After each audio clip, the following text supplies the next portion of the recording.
Halo semuanya, Podi di sini dan berikut ini adalah alur cerita film dari The Girl with the Dragon Tattoo.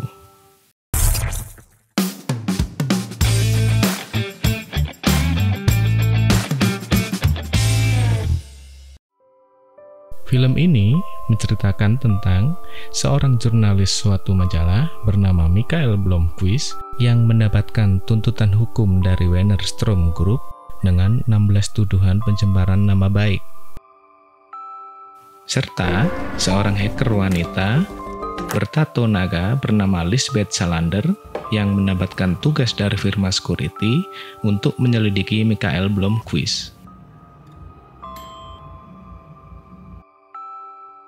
Ceritanya, Michael Blomqvist adalah seorang jurnalis ekonomi investigasi di majalah Millennium, telah dituduh menulis serangkaian artikel fitnah terhadap pengusaha yang bernama Hans-Erik Wennerstrom.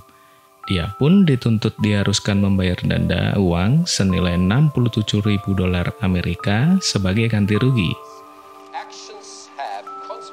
Blomqvist yang berada dalam pengawasan rahasia oleh Lisbeth Salander, seorang wanita berusia 24 tahun yang bermasalah, namun merupakan seorang hacker profesional dari sebuah perusahaan Milton Security. Lisbeth ditugaskan memberikan laporan yang didapatkannya kepada Dirk Frode, seorang pengacara bagi grup perusahaan Fanger yang berpengaruh di sana. Lisbeth, Mr. Dirk Frode.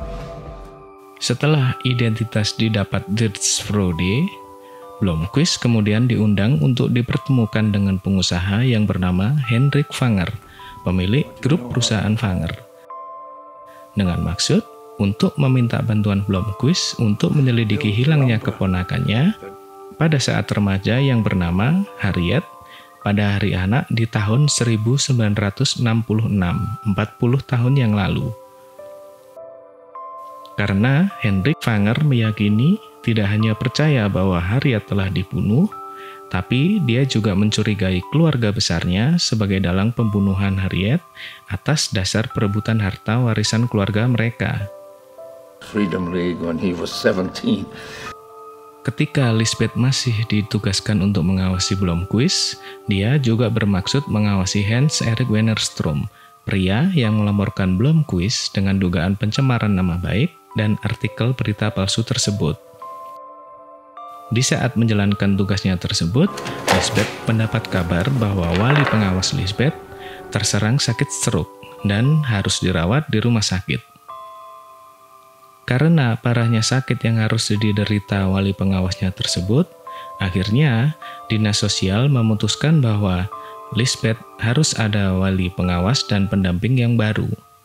Akhirnya, dia diperkenalkan kepada penggantinya yaitu pengacara yang bernama Niels Bjurman yang bertugas untuk mengatur dan mengambil kendali keuangan Lisbeth sehari-hari. Dalam perjalanan pulang, Lisbeth mengalami percobaan pencopetan saat di stasiun kereta.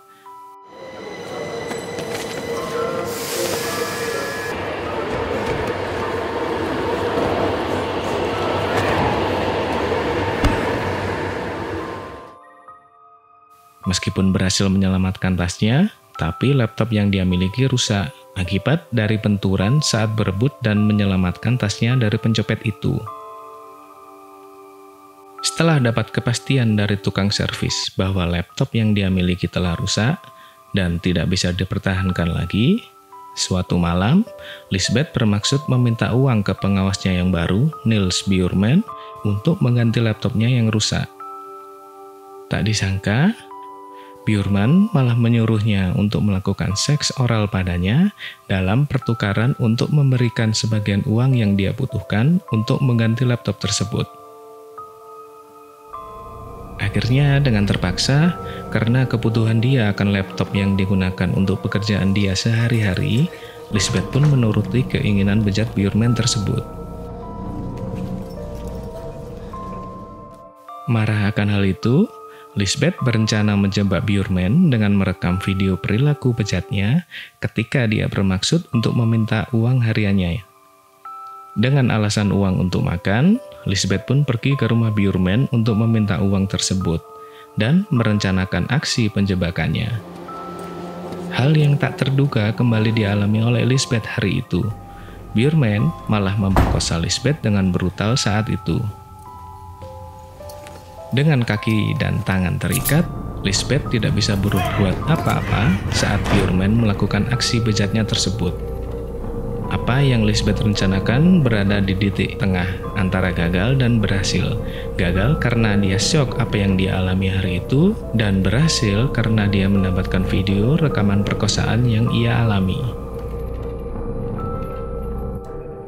Setelah diperkosa Bjorman itu, Lisbeth dengan membawa rekaman video yang sebelumnya secara diam-diam direkamnya saat ia diperkosa, ia kemudian kembali ke apartemen Bjorman.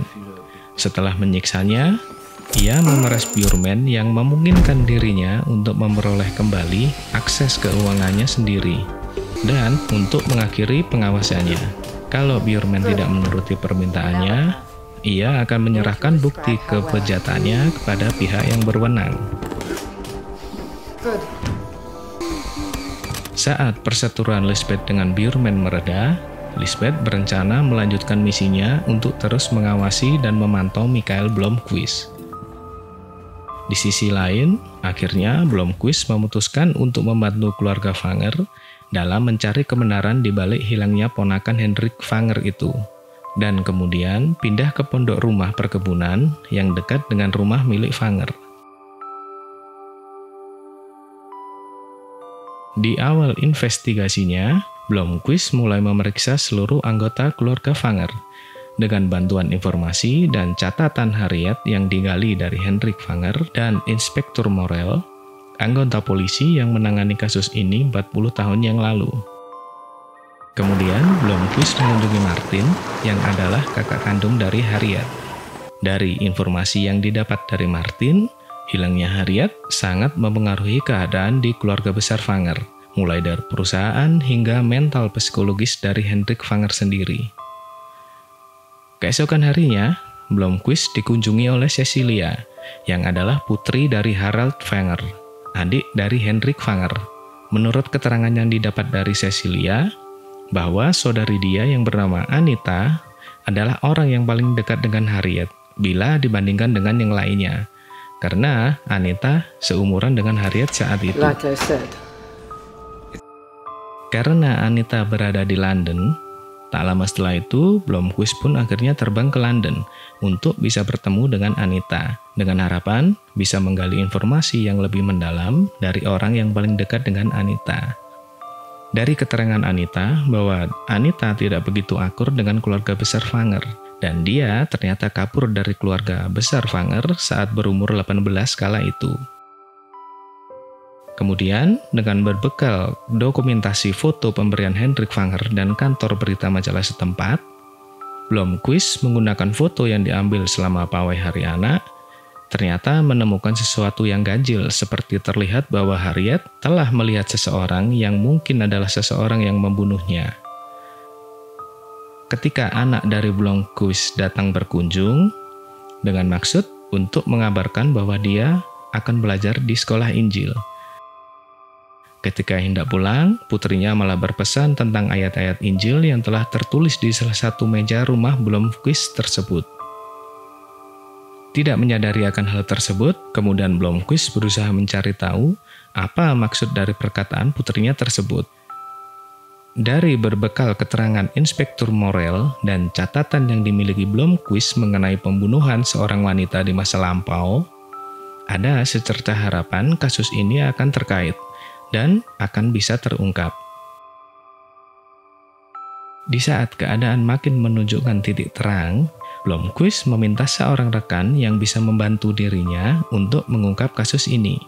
Dengan bantuan dari Dirk Frode, Blomkvist diarahkan ke apartemen Lisbeth, seseorang yang telah mengawasi dan tahu semua hal tentang dirinya.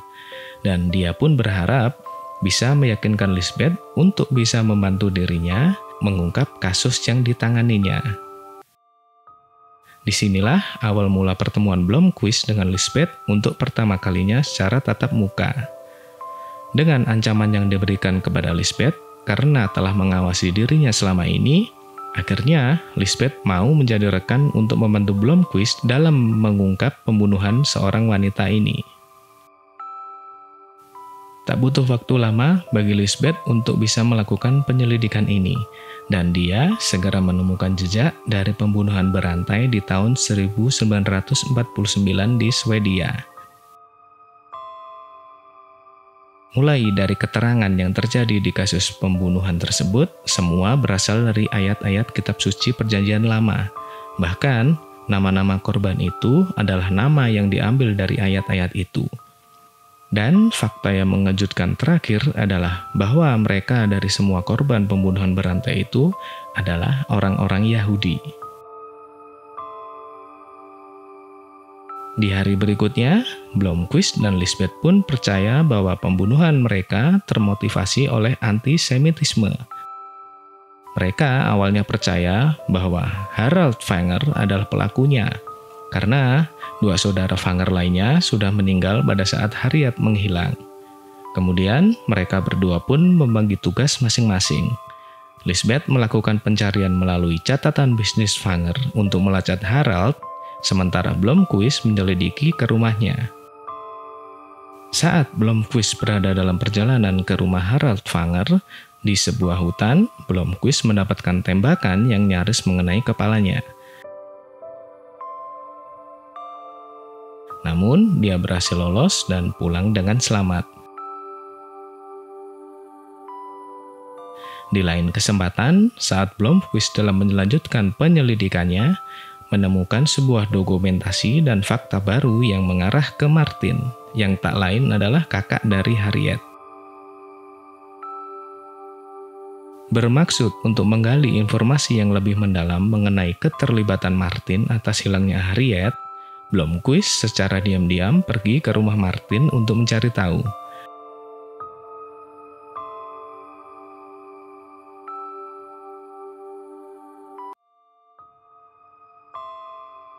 Tetapi, kehadiran Blomqvist ternyata diketahui oleh Martin yang baru saja pulang. Karena Martin tahu bahwa Blomqvist telah mencurigai dirinya. Akhirnya, Martin pun menawan Blomqvist dengan ancaman sebuah pistol.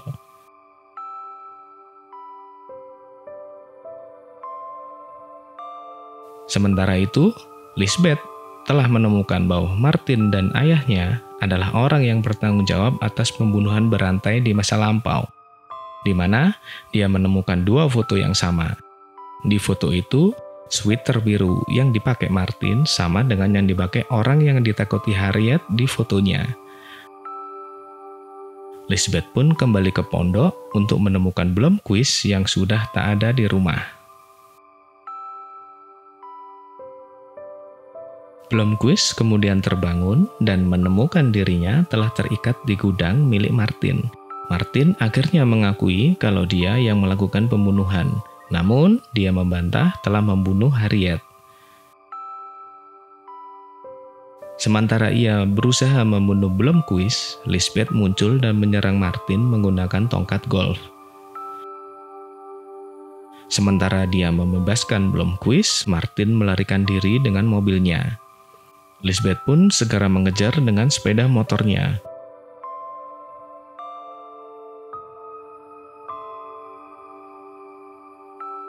Mobilnya keluar dari jalur dan terjadi kecelakaan parah.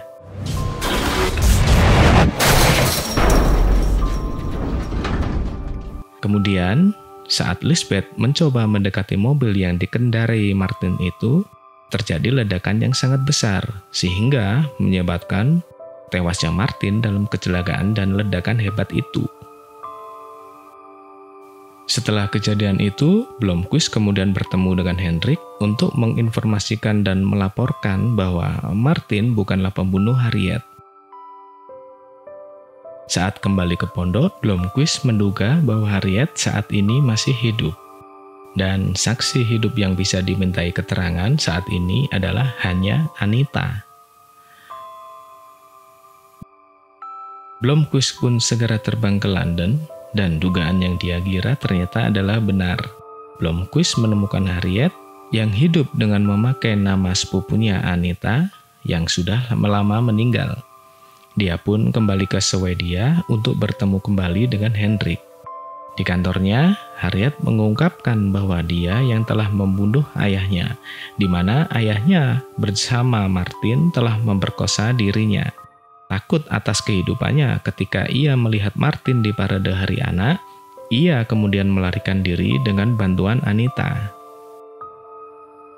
Di akhir film, Lisbeth melakukan aksi hackernya untuk membantu Blomqvist dalam menghadapi tuntutan hukum dari Wennerstrom dengan cara menguras habis uang Wennerstrom yang ada di luar negeri. Akibat kolapsnya perusahaan Wennerstrom, kabar kelanjutan tuntutan hukum terhadap Blomqvist pun juga ikut mereda. Tapi di ending scene, karena Lisbeth telah merasa jatuh cinta kepada Blomqvist, dia bermaksud memberikan jaket kulit kepada Blomqvist sebagai hadiah perayaan malam Natal. Saat pergi ke rumah Blomqvist, tapi Lisbeth malah mendapati Blomqvist telah menghabiskan waktu bersama dengan selingkuhan dia saat di kantor dulu. Jadi, apa kira-kira yang akan dilakukan Lisbeth karena sakit hatinya tersebut? Bagi jawaban teman-teman semua di kolom komentar ya. Terima kasih buat teman-teman yang sudah menonton video ini sampai habis. Sekian alur cerita film dari video kali ini. Kalau kalian suka, silakan di like dan subscribe ya. Nama saya NK, sampai ketemu di video selanjutnya.